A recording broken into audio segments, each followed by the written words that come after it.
one of the fighters that has been affected by the lengthy Crawford and Spence negotiations.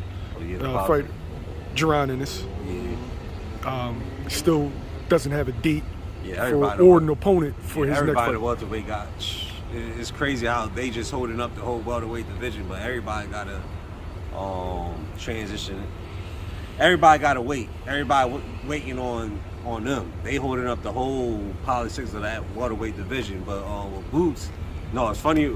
Let's go back to P&B Rock. So, this little story I gotta tell you. So I was at P&B Rock crib, right? And you know, we mentioned the celebrity boxing because you know DDG, Blueface, they all in the boxing. So I mentioned The Rock, like, would you do this boxing? He was like, man, hell yeah, they pay me a couple million, hell yeah. So, you know, we go deep into boxing. So he was like, yeah, I know you the sports guy, this and that, man. You be around. So he was like, man, who else? Who else is coming up? Stuff like that. And he mentions Devin Haney. He was like, yeah, he like Devin Haney, this and that. I was like, yeah, Devin Haney good, but we got this, you know, this next young bull coming out of Philly. And then he was like, who? Because, you know, he personally knows Danny. Then I was like, Jaron Ennis. And then he was like, Jaron Ennis, he from like around y'all way. Y'all from around the same way. Oh, too. Shit. As a matter of fact, they all from Germantown. You're right. Like P&B is probably like 5 minutes from Brickyard. So, you know, talking about it, he was like, when mentioning Pooh Farad, he knew Pooh Farad. Then, you know, he's like, yeah, man, I think I briefly seen him. Showed him on the Instagram and stuff like that. And then, you know, I try to connect it. You know, thing is, P&B was Rock was in Atlanta, Boots was everything couldn't connect. If I would have known this was to happen, I would have forced the shit. Because one thing I believe, like, as Philly, we gotta come together. I was aiming for when Boots fought what's the name on the Charlo card? Clayton, Castile Clayton and Carson. I tried to connect for P&B to for Rock to walk out Boots, and you know, just Rock with his baby mom in Atlanta, because he was going to try to come in and fly just to, you know, link up with Boots. And then you know, stuff didn't match up right then and there. But from then, after that fight, it hits me up like, God damn, you was right, bro. Like, that shit crazy, like this and that. Like, yo, bro, I was like, I told you. But yeah, funny story, cool dude. Like, he ended up, like, he was a great supporter of Boots. But yeah, but going back in the politics lane, is like, it's kind of messed up where Boots is 25 now. Yeah. So, like, people be like, when you compare Boots with Devin Haney, Shakur, this and that, accolades, arguments, accolades, y'all, all right, cool. But I was like, it's all about the politics of the business. When people be like, oh yeah, why you comparing them? Because Shakur is a 2-time champion. I love all of them. I fuck with Shakur. Shakur, to me, if I had to say the younger boxers, Boots and Shakur is my favorite personally, and Jaron Anderson too. Mm-hmm. Then like the Devin Haney's, I was like, Boots followed in on the welterweight politics where everything is around Earl Spence and Crawford. Mm-hmm. They didn't have no open titles. They didn't have the push to fight him, so the business wasn't added up. Like, they're trying to make him wait. Where Shakur, Devin Haney, and the rest, most of these other guys is in the smaller weight classes. They don't got that. And it's a lot of moving up. Yeah, it's a lot of moving. They can get the open titles. They more into the politics favor them to get the titles. Mm-hmm. 147 is not trying to do that with Boots. They holding up. These guys is what? How is Earl? 32? Crawford 34? No, Crawford is 34, 35. Yeah, 34, 35 years old. So,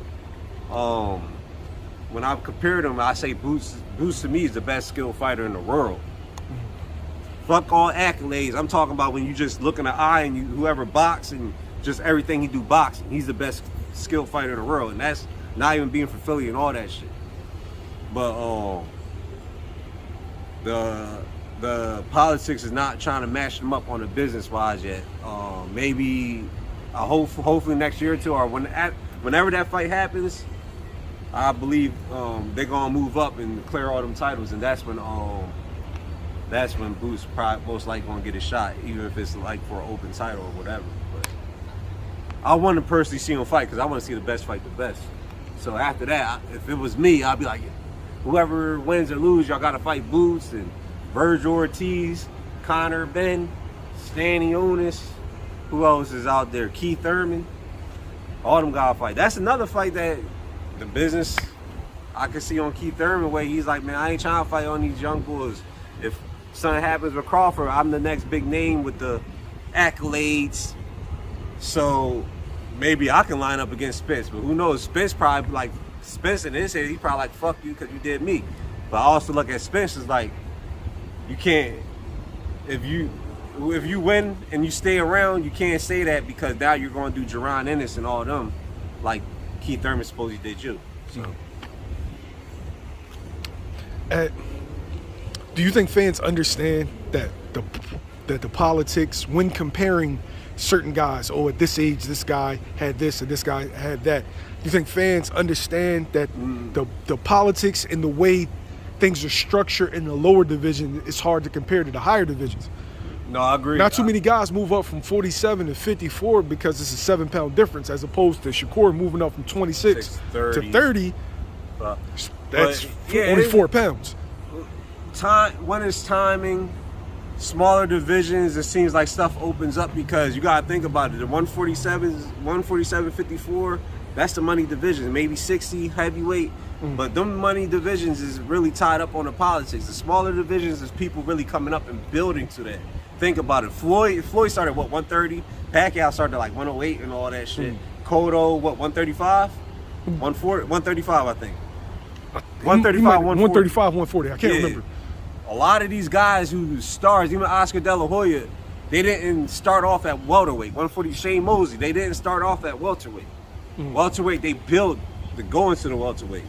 So it's more opened up in them smaller divisions. When the welterweight, you hit the politics because that's at the peak of most people's money. It's very rare. You got like Keith Thurman started at welterweight. Sean Porter actually moved down. But it's very rare where people start off and hit their peak. Like when you're a champion, you're most likely over time is that you're at the peak of your stardom at welterweight. So like Floyd Mayweather, when he was there, a lot of people was like, oh, I ain't getting fights. Like Devin Alexander, Keith Thurman tried to blame it. Danny Garcia, a lot of people, because it was more of the politics around Floyd Mayweather. He was at the peak of his height. Oscar De La Hoya was at the peak of his height. Winky Wright didn't get to fight Oscar De La Hoya. Oscar, he pick and choose because he was at the peak. That's the money division. Like if you're an investor, I'm investing into a welterweight because they in the money division. Then the smaller divisions, the less I can look at you and be like, can he beat a welterweight soon, or 140, 147 if he 130? That's the first thing they're gonna ask. If you stayed at 130 and all that, it ain't no really. I mean, it's rare. Tank is a rare. Before we transition, name the money divisions in boxing. If I had to say 140, 160. So you mean 147? 140, 147, like round of like junior. I'm talking about when you're the pay-per-view sellers. Then you got 160s. Could be pay-per-view sellers and heavyweights.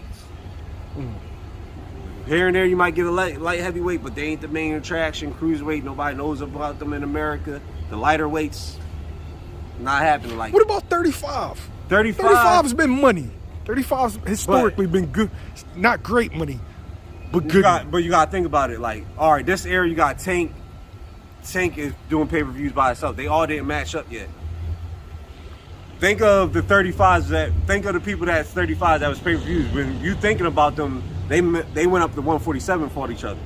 Good point. Zab, Judah, Floyd. Yeah, okay. Zab, Judah, Floyd, They was Shane. Shane went up to 147 when he got Oscar De La Hoya. Yeah. So that's why I said, like, over time, 35 is usually you go up to 147. That's when you peak out on your star level. So it's very rare you had them, because you got to think about it. A lot of our classics, they was regular HBO fights.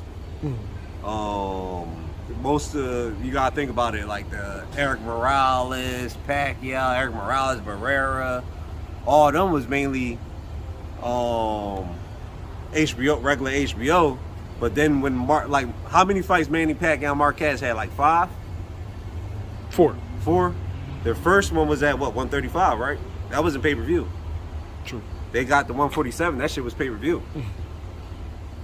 So that's how I look at it. You'll have here and there pay-per-view fights, and this era is easier to be pay-per-view.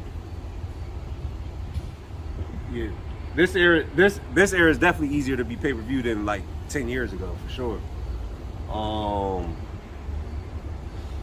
But yeah, so it's different. The politics now that it's the streaming, and to me, they're forcing more pay-per-views because you gotta think about it. Fucking Areola, Ruiz, and all that. That shit wouldn't have been pay-per-view 10 years ago. Even fights now, like we saying, Wilder versus Lanius, even 3 years ago would have been regular Fox. Now it's Fox pay-per-view. So it's different.